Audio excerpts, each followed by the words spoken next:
கத்திரிக்காய் முருங்கைக்காய் சாம்பார் வச்சிடலாமா? பாருங்க, ஒரு 200 கிராம் துவரம் பருப்பு எடுத்து கழுவிட்டு வச்சிருக்கிறேன்.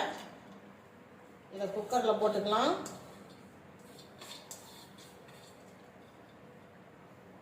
ஒரு சப்ஸ்கிரைபர் வந்து கேட்டிருந்தாங்க கத்திரிக்காய் முருங்கைக்காய் சாம்பார் வச்சு காட்டுங்கன்னு. அதுக்கு தண்ணி ஊற்றி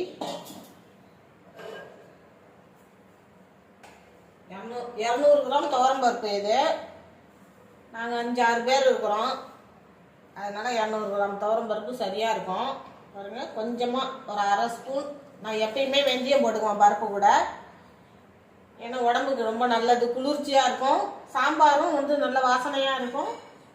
சாம்பார் வந்து சீக்கிரம் கெட்டு போகாது, அதனால் நான் எப்பயுமே கொஞ்சமாக வெந்தயம் போட்டுக்குவேன். இப்போ இந்த அடுப்பில் வச்சு ஒரு 5 விசில் விட்டு வேக வச்சு எடுத்துக்கலாம். அதுக்குள்ளே நான் காயெல்லாம் கட் பண்ணிக்கிட்டு வந்துடுவேன்.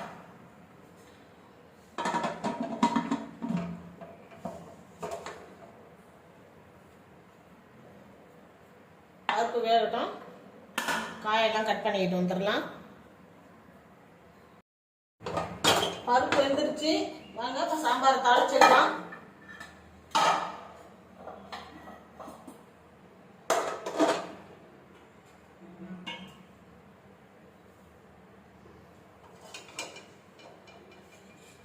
கடாய் வச்சு எண்ணெய் ஊற்றிக்கலாம்.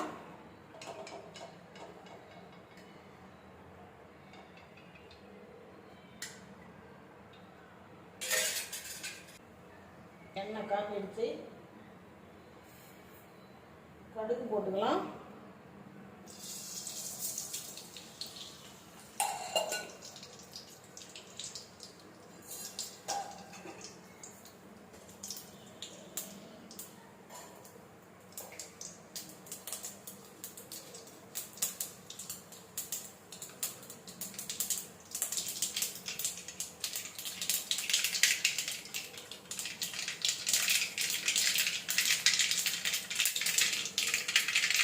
கடுகு போட்டுக்கணும், கொஞ்சமாக ஜீரகம் போட்டுக்கலாம். ஒரு 2 வரமிளகாய் கிள்ளி போட்டுக்கலாம்.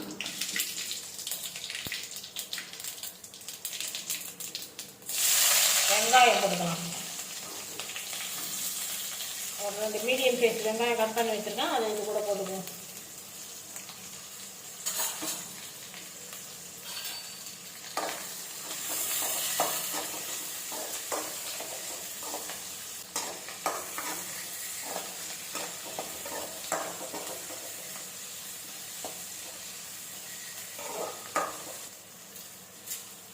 ஒரு கொத்து கருவேப்பிலை போட்டுக்கலாம்.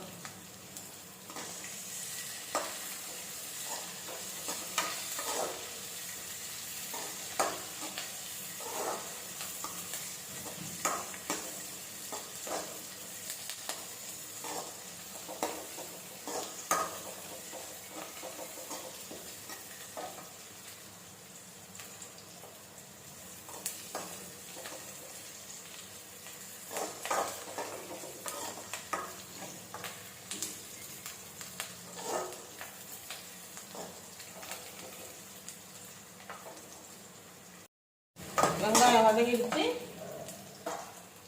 2 தக்காளி, மீடியம் சைஸ் தக்காளி எடுத்து வச்சுருக்கேன், அதையும் இது கூட போட்டுக்குவோம்.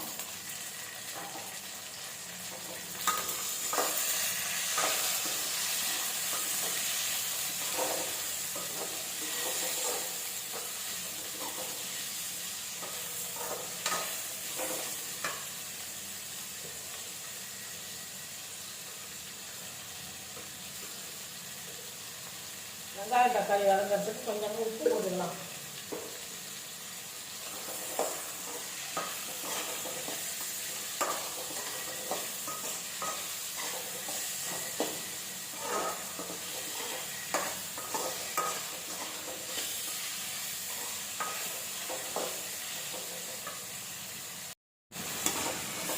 தக்காளி நல்லா வதங்கிடுச்சு.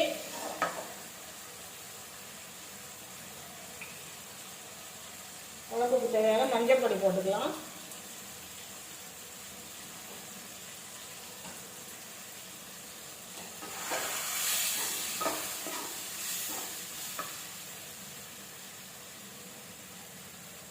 பெருங்காயத்தூள் போட்டுக்கலாம்.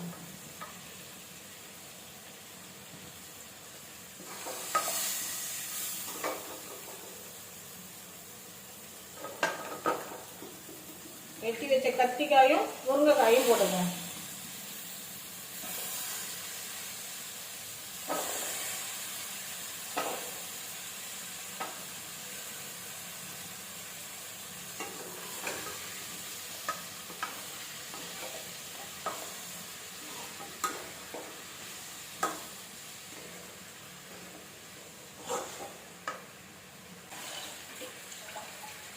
காய் வேகிற அளவுக்கு தண்ணி ஊற்றி காயை வேக வச்சுக்கலாம்.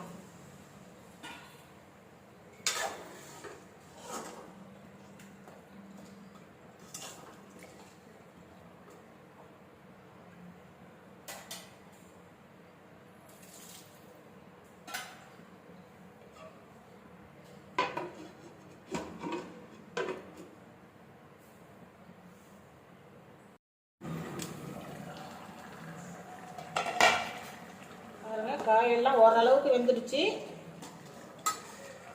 இந்த நேரத்தில்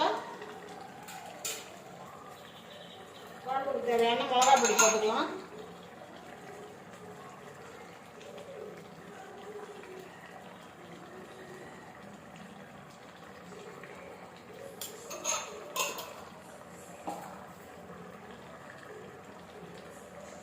ஒரு சின்ன எலுமிச்சம்பழம் சைஸ் புளி எடுத்து கரைச்சி வச்சோம்னா அதையும் இது கூட சேர்த்துக்குவோம்.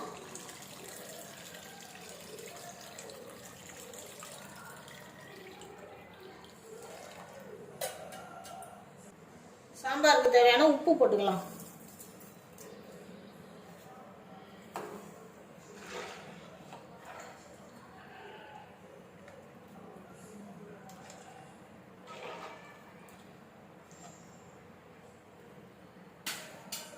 நல்லா கொதிக்கட்டும். ஒரு 5 நிமிஷம் கொதிக்கட்டும். சாம்பார் நல்லா கொதிச்சிடுது.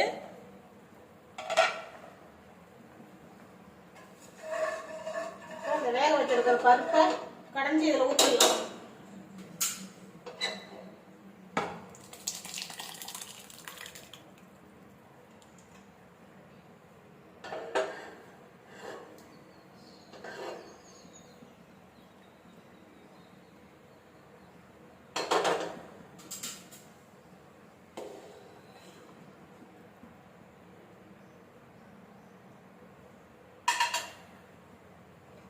கொஞ்ச நேரம் கொதிக்கட்டும்.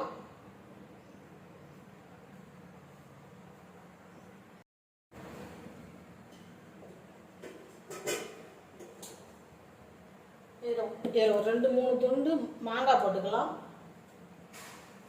மாங்காய் போட்டால் சாம்பார் இன்னும் கொஞ்சம் டேஸ்ட்டாக இருக்கும். போட்டு மூடி வச்சிடலாம்.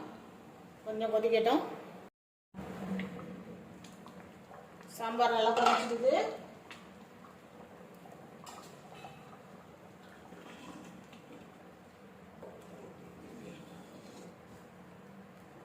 சூப்பராக சாம்பார் ரெடி ஆயிடுச்சு. கொத்தமல்லி தழை போட்டுக்கலாம். கொஞ்சமாக கருவேப்பிலையும் கொத்தமல்லியும் போட்டுக்குவோம். அவ்வளோதான். என்னோட ஸ்டைலில் சாம்பார் ரெடி ஆகிடுச்சு. கத்திரிக்காய் முருங்கைக்காய் சாம்பார். நீங்களும் இதே மாதிரி செஞ்சு சாப்பிட்டு பாருங்கள். சாப்பிட்டு பார்த்துட்டு எப்படி இருந்துச்சுன்னு கமெண்ட்டில் சொல்லுங்கள்.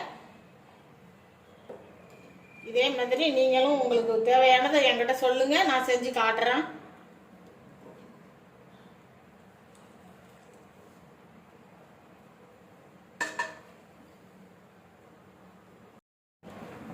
இந்த சாம்பார் ரெசிபி உங்களுக்கு பிடிச்சிருந்ததுன்னா கமெண்ட் பண்ணுங்க, ஒரு லைக் பண்ணுங்க. எப்படி இருக்குதுன்னு எனக்கு கமெண்ட்ல சொல்லுங்க.